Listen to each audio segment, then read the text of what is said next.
नमस्कार दोस्तों, आप लोग को ये जानते ही होंगे कि हमारे प्रदेश में सड़क सुरक्षा माह मनाया जा रहा है। काफी सारे हितकारी विभाग जन जागरण के लिए विभिन्न प्रकार की गतिविधियां कर रहे हैं। इसी श्रृंखला में नेक्स्ट एरा थिएटर भी आपके लिए एक विशेष प्रस्तुति लेके आया है और ये प्रस्तुति परिवहन विभाग के सहयोग से दी जा रही है। इसलिए इस पर ज्यादा जानकारी देने के लिए मैं आमंत्रित करना चाहूंगी श्री राजीव विजय जी को, DTO Jhalana office and road safety. Rajiv ji. नमस्कार साथियों, परिवहन विभाग की ओर से नेट थेफ्ट के सभी दर्शकों का हार्दिक स्वागत। इस वर्ष सड़क सुरक्षा माह 2021 मनाया जा रहा है। पूर्व में यह माह सप्ताह के रूप में आयोजित किया जाता था, लेकिन जनमानस में यातायात नियमों की कम जागरूकता के कारण बढ़ती हुई दुर्घटनाओं के मद्देनजर भारत सरकार द्वारा इसे इस वर्ष माह के रूप में आयोजित किया जा रहा है। परिवहन विभाग नियम बना सकता है और उन्हें पालन करने के लिए जुर्माने भी लगा सकता है, लेकिन इसको गंभीरता से पालन करने की जिम्मेदारी तो आप सभी की है। यदि आप सभी यातायात नियमों की सही रूप से पालना और गंभीरता से पालना शुरू कर दें तो निश्चित तौर पर सड़क दुर्घटनाओं में कमी लाई जा सकती है। मैं यह भी कहना चाहूंगा कि without seat belt, without helmet, over speeding, over crowding, zebra crossing आदि कुछ नियमों की अगर हम ढंग से पालना करें तो सड़क दुर्घटनाओं में काफी कमी लाई जा सकती है। परिवहन विभाग राजस्थान सरकार द्वारा आज इसी जागरूकता के कार्यक्रम को आगे बढ़ाने के लिए एक छोटा सा कदम उठाया गया है, एक नाटक के रूप में सड़क के भले मददगार। इस नाटक को मंचित करने में मुख्य भूमिका है श्री रविंद्र जोशी, डीटीओ केटी, बीएम चुलेट, अतिरिक्त निधि सचिव मुख्यालय, प्रतिभा, रेखा, मौसमी, कोमल, प्रीति, कृतिका, सूचना शायद। हमें आशा ही नहीं विश्वास है कि हमारा यह प्रयास आपके लिए यातायात नियमों की जागरूकता बढ़ाने में सहायक होगा। सड़क पर अंत में मैं यही कहना चाहूंगा, सड़क पर सुरक्षित मंजिल पर वही पहुंच पाता है, सड़क पर सुरक्षित मंजिल पर वही पहुंच पाता है जो यातायात नियमों को जिम्मेदारी से निभाता है। तो आइए चले एक नई शुरुआत, नए जागरूक कार्यक्रम की ओर, सड़क के भले मददगार। चलिए बढ़ते हैं हम अपने लघु नाटिका की तरफ और हम उम्मीद करते हैं कि आप इस लघु नाटिका को एंजॉय करेंगे। आइए।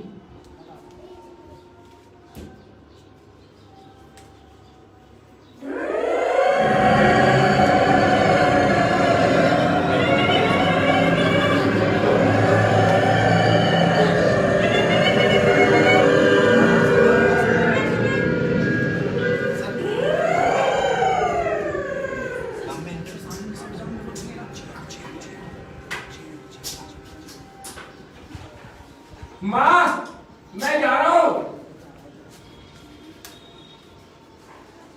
जिंदगी एक सफर है सुहाना, यहाँ कल क्या हो किसने जाना। जिंदगी एक सफर है सुहाना, यहाँ कल क्या हो किसने जाना। उम्र कितनी है तुम्हारी? 15।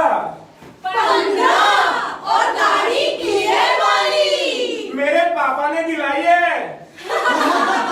फिर तो तेरे पापा को भी सजा होगी। जी हाँ, कम उम्र में बच्चों को गाड़ी दिलाने पर अभिभावक को भी सजा हो सकती है। लाइसेंस भी नहीं होगा तुम्हारे पास। लाइसेंस? क्या आप जानते हैं 18 वर्ष से कम उम्र के बच्चे यानी जुवेनाइल अगर बिना लाइसेंस के गाड़ी चलाते हैं तो अभिभावक या वाहन चालक को 3 वर्ष की सजा हो सकती है और जुर्माना भी।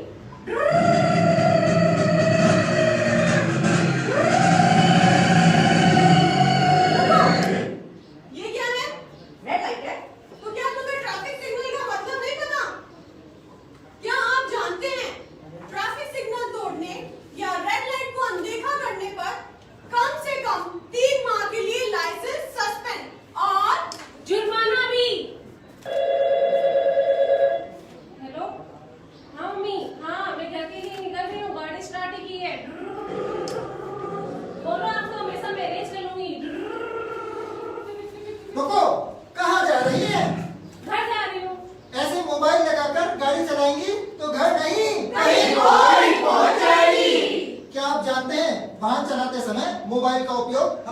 भटका देता है, जिसके कारण दुर्घटना की संभावना बहुत बढ़ जाती है। और चेकिंग के दौरान मोबाइल पर बात करते पकड़े गए तो लाइसेंस सस्पेंड, अनिवार्य रूप से सस्पेंड, कम से कम 3 माह के लिए, और जुर्माना भी।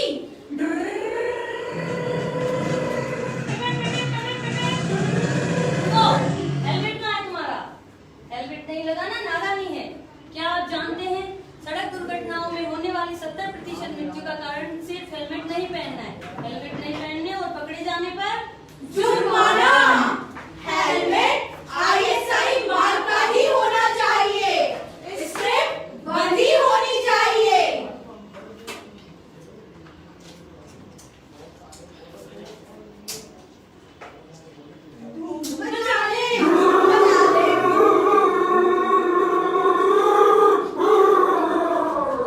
अरे कोई रोको उसे, नशे में गाड़ी चला रहा है। अरे वो ओवर स्पीड जा रहा है।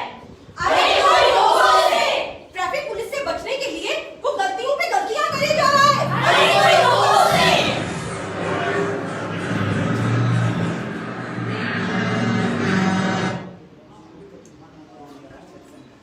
क्या आप जानते हैं पिछले वर्ष कोरोना महामारी के चलते हमारे राज्य में 2720 से भी ज्यादा मौतें हुई हैं। वहीं रोड एक्सीडेंट से मरने वालों की संख्या 10,000 थी। इसका मतलब ये है कि रोड एक्सीडेंट कोरोना महामारी से भी कहीं ज्यादा खतरनाक है। और यदि हम हाल ही के आंकड़ों की बात करें तो राज्य में 19,114 सड़क दुर्घटनाओं में 9,250 लोगों की मृत्यु हुई और घायल होने वालों की संख्या 16,000 से भी ज्यादा है। तो इन सड़क दुर्घटनाओं से बचने का उपाय क्या है? 4E। 4E E यानी एजुकेशन, E यानी इंजीनियरिंग, ई यानी एनफोर्समेंट, ई यानी इमरजेंसी केयर, यानी 4E। अरे ये क्या हो गया? अरे दारू पी रखी होगी अरे वो इसने। स्पीड गाड़ी चला रहा है। इसके कितना खून बह रहा है? और गलत मोड़ किया होगा। इसने तो हेलमेट ही नहीं लगा रखा है। अरे ऐसे ही रास्ते में लोग चलाते हैं, क्या अरे इसके मुंह से तो बहुत खून बह रहा है, कोई हॉस्पिटल पहुंचाओ इसे। 108 पे फोन करते हैं, अभी एम्बुलेंस आ जाएगी, कोई 108 पे फोन करो। अरे अबानी लेके चलते हैं ना हॉस्पिटल, जान बच जाएगी बेचारे की। अरे कौन पड़ेगा इस समय में? ना बाबा ना। अरे तेरा फर्स्ट एड बॉक्स ही निकाल। अरे फर्स्ट एड बॉक्स तो तेरी गाड़ी में लेके चलते हैं फटाफट। नहीं यार, मेरी गाड़ी नहीं है, खराब हो गई तो। अरे कौन पड़ेगा पुलिस के झमेले में? मैं पढ़ूंगा इस जमेले में। आप कौन? मैं गुड सैमरिटन। गुड सैमरिटन। हाँ, गुड सैमरिटन मतलब अच्छा मददगार। अच्छा याद आया, सड़क दुर्घटना में घायल व्यक्ति की मदद करने वाला व्यक्ति गुड सैमरिटन कहलाता है। यानी अच्छा मददगार। और अगर पुलिस ने परेशान किया तो? नहीं, पुलिस हमें परेशान नहीं करती है।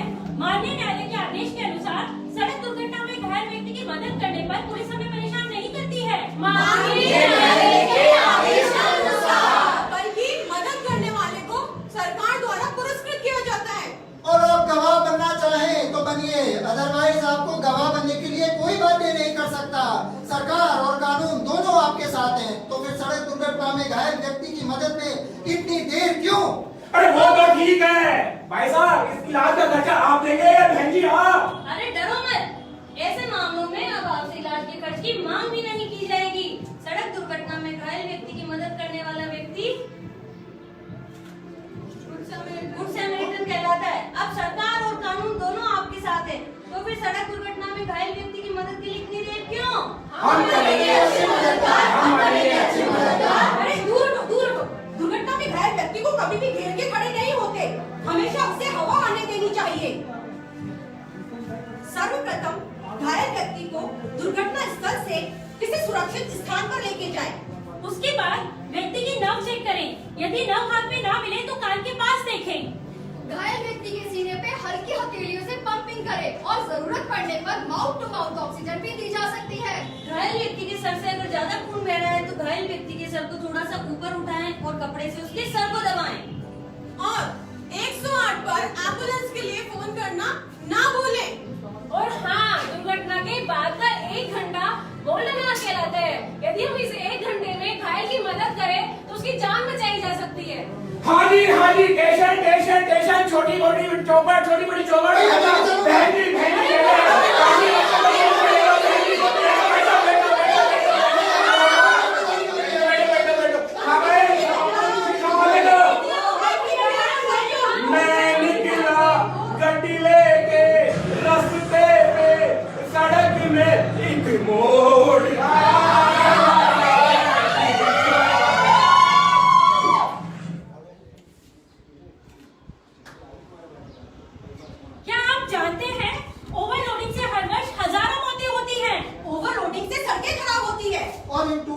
सड़कों के कारण दुर्घटनाएं होती है। अब लापरवाही नहीं चलेगी। सरकार ने कानून बनाया है कि अगर रखरखाव करने वाली एजेंसी अगर कोई सड़क मरम्मत ठीक तरीके से नहीं करती है तो उस पर 1 लाख तक का जुर्माना लगाया जा सकता है। ओवरलोडिंग से पेट्रोल की खपत भी ज्यादा होती है। ओवरलोडिंग के कारण ब्रेक भी फेल हो जाते हैं। ओवरलोडिंग से वाहनों के टायर जल्दी घिसते हैं और फट जाते हैं।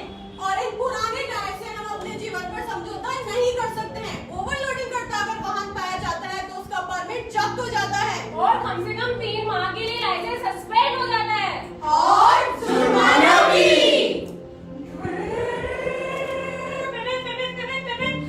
अरे रुक भाई, आगे चेकिंग हो रही है। अच्छा, आगे चेकिंग हो रही थी। थैंक यू भाई। अरे वापस क्यों आ गई? अरे आगे चेकिंग हो रही थी। तो तुमने हेलमेट तो लगा था, फिर क्यों डरी? अरे हेलमेट तो था लेकिन गाड़ी के डॉक्यूमेंट्स नहीं थे ना। इसमें हंसने की क्या बात है? डॉक्यूमेंट्स होना जरूरी है। अरे डॉक्यूमेंट्स नहीं पर मोबाइल फोन तो है तेरे पास। अरे मोबाइल फोन है तेरे पास। तो हम सभी आज के इस एडवांस जमाने में परिवहन विभाग भी हाईटेक हो गया है। कैसे?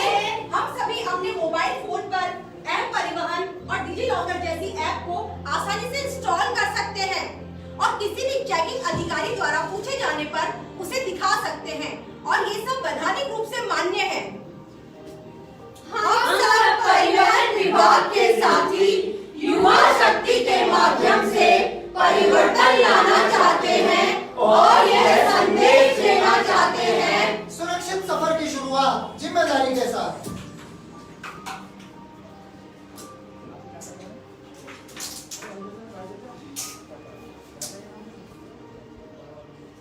एच यानी मेरे हेयर की सुरक्षा। ई यानी मेरी आईज की सुरक्षा। एल यानी मेरे लिप्स की सुरक्षा। एम यानी मेरे माउथ की सुरक्षा। ई यानी मेरे ईयर्स की सुरक्षा। टी यानी मेरे टीथ की सुरक्षा। यानी हेलमेट। हेलमेट है खोज, गलत है सोच।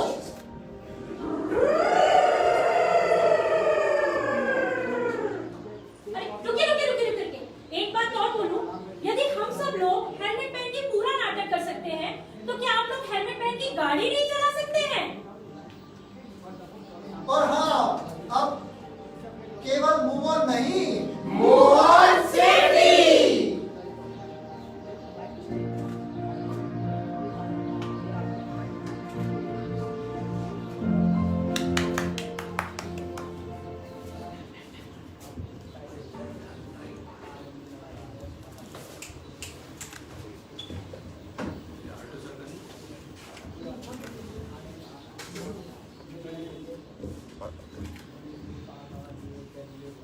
देखा आपने दोस्तों, कितनी छोटी छोटी बातें होती हैं जिनका अगर हम सड़क पर ख्याल रखें तो स्वयं ही नहीं दूसरों को भी सड़क पर हम सुरक्षित रख सकते हैं। सबसे पहले मैं बधाई देना चाहूंगी परिवहन विभाग के इन सभी कर्मचारियों को जिन्होंने अपना समय निकाल के इस तरह की प्रस्तुति दी, दोस्तों ये प्रोफेशनल एक्टर्स नहीं है, फिर भी इन्होंने अपना समय दिया और हमें जागरूक करने का अपनी तरफ से पूरा निष्ठापूर्ण इन्होंने प्रयास किया। तो मैं उम्मीद करती हूँ कि इनका प्रयास विफल नहीं जाएगा। हमारे बीच जुड़े हुए हैं आरटीओ साहब राकेश शर्मा जी भी लाइव हमारे साथ जुड़े हैं, तो मैं उनका मैसेज भी आप तक पहुंचाना चाहूंगी।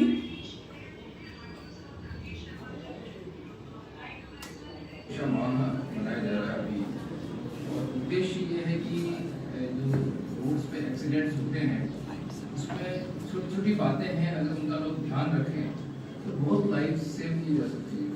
जैसा कि अभी प्ले में बताया कि कोरोना से ज़्यादा होते हैं एक्सीडेंट्स में भी। हम कोरोना की चिंता कर रहे हैं, मास्क लगा रहे हैं, सारी चीज़ें, लेकिन जब रोड की हम बात आती है तो बड़ा केयरलेस हो जाती है।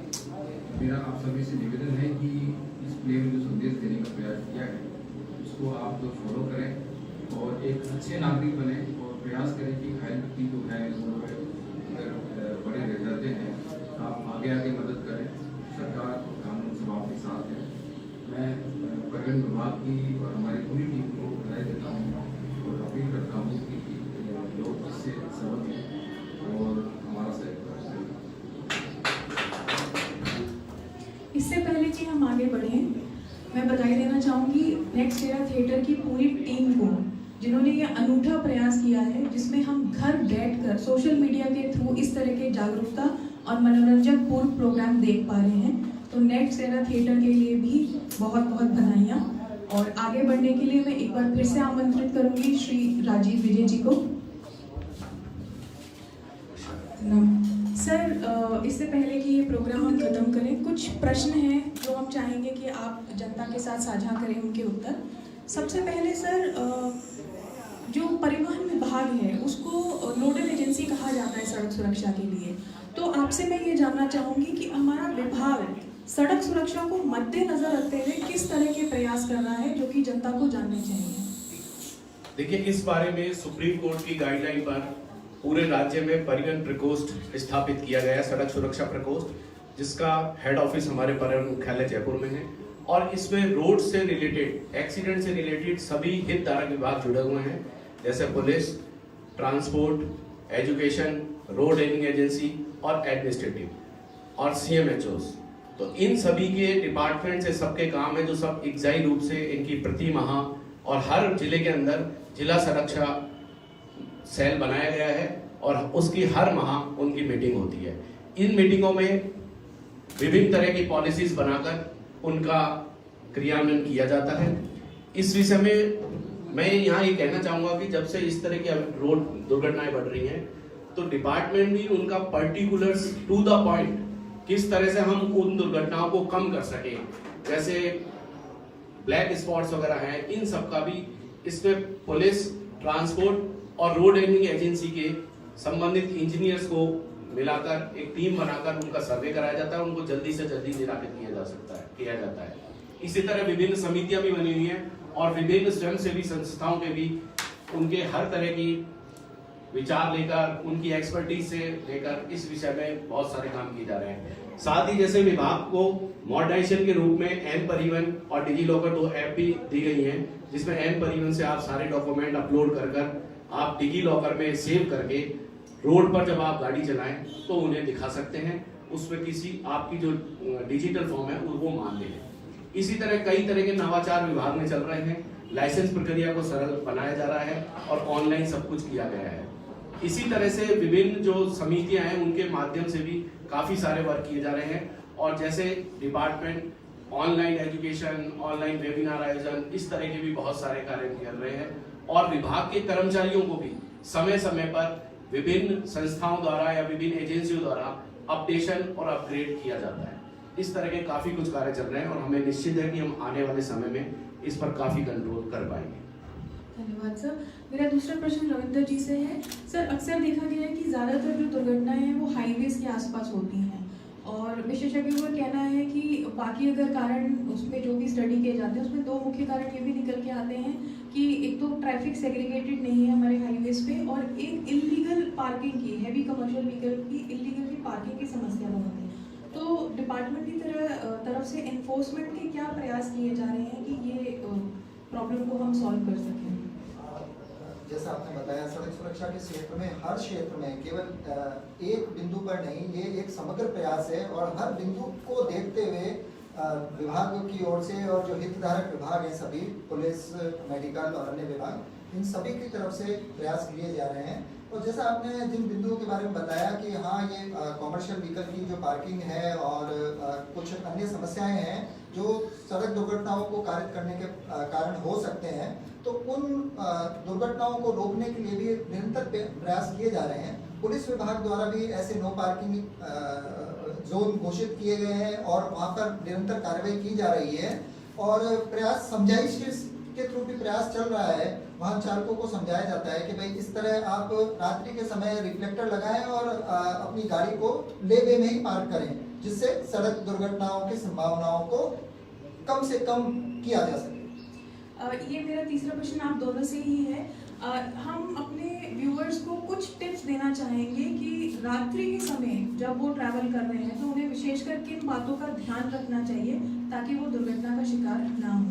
देखिए, सबसे पहले रात्रि के समय सबसे जो मुख्य बिंदु है ना, आप अपने जो जर्नी है वो प्लान करिए कि कम से कम ट्रैवल जो है वो रात्रि के समय करना पड़े। सबसे मुख्य बिंदु ये है हम क्या करते हैं, आपाधापी में ज़्यादा ट्रैवल रात में करने का सोचते हैं कि हमारे को समय बचेगा, पर ऐसा नहीं है। हम अपना जर्नी प्लान करें और रात्रि के समय अपनी जर्नी में कम से कम ट्रैवल करें, क्योंकि आप सभी जानते हैं, मैं भी जानता हूँ, सभी जानते हैं कि रात्रि के समय दुर्घटना की संभावना कुछ हद तक बढ़ जाती है। और जैसे ही रात में जर्नी करें तो आपको थकान लगे, नींद आए, तो कम से कम साइड में गाड़ी लगाकर रेस्ट करें, ये सबसे इम्पोर्टेंट है। ड्रिंक नहीं करें और बहुत सारी अवेयरनेस चीज़ें हैं। रिफ्लेक्टिंग टेप एक और मैं कहना चाहूँगा कि अभी राजस्थान सरकार की ओर से एक बड़ा रिफ्लेक्टिंग टेप का इस शीघ्र ही महाअभियान शुरू किया जा रहा है, जिसमें सभी गाड़ियों पर रिफ्लेक्टर लगाए जाएंगे, क्योंकि रिफ्लेक्टिंग टेप का नहीं होना भी सड़क दुर्घटनाओं का एक बड़ा कारण है। सर एक ये आखिरी प्रश्न, जो हमारे लाइसेंस सीकर्स हैं, जो हमारी यूथ है, उनके लिए आप क्या संदेश देना चाहेंगे, जो अभी नए लाइसेंस के लिए अप्लाई कर रहे हैं? जो लाइसेंस के लिए अप्लाई कर रहे हैं वो प्रॉपर एक तो ढंग से गाड़ी सीखे। और एक यूथ की सबसे बड़ी समस्या है ये मोबाइल, वो हमेशा इस मोबाइल पे ऑनलाइन रहने का प्रयास करता है। हालांकि ऑनलाइन होना गलत बात नहीं है, जैसे हम भी आज ऑनलाइन के माध्यम से ही आपको जागरूक कर रहे हैं, लेकिन हर चीज की पॉजिटिविटी और नेगेटिविटी होती है। तो यूथ के लिए विशेषकर ये है कि जब कभी भी वो गाड़ी चलाए तो अपने मोबाइल को साइलेंट मोड पर ही रखें और गाड़ी चलाते समय मोबाइल का उपयोग नहीं करें। हाँ, इसमें मैं एक ऐड ऑन करना चाहूँगा यूथ के लिए कि हाँ, हम मोबाइल का ड्राइविंग के समय केवल जीपीएस के लिए हम मोबाइल का उपयोग कर सकते हैं, जीपीएस देखने के लिए। बाकी किसी भी तरह की एक्टिविटी मोबाइल के साथ इलीगल है, नियम विरुद्ध। और एक संदेश मैं देना चाहूँगी खासकर टू व्हीलर राइडर्स के लिए कि आप लाइसेंस ले तो रहे हैं, लेकिन कृपया करके जब तक कि आप प्रॉपर्ली टू व्हीलर राइडिंग सीखें ना, आप सड़क पर अपनी गाड़ी को ना निकालें, क्योंकि ज़्यादातर दुर्घटनाग्रस्त लोग टू व्हीलर पे ही होते हैं। खतरा भी उन्हें ज़्यादा है और चोट लगने की संभावनाएं भी उन्हें ज़्यादा रहती हैं। अब अंत में मैं अपनी टीम से कहूँगी, आप प्लीज़ मेरे साथ आगे आइए और एक बार एक साथ हम बोले, सड़क सुरक्षा जीवन रक्षा। 1 2 3। सड़क सुरक्षा जीवन रक्षा।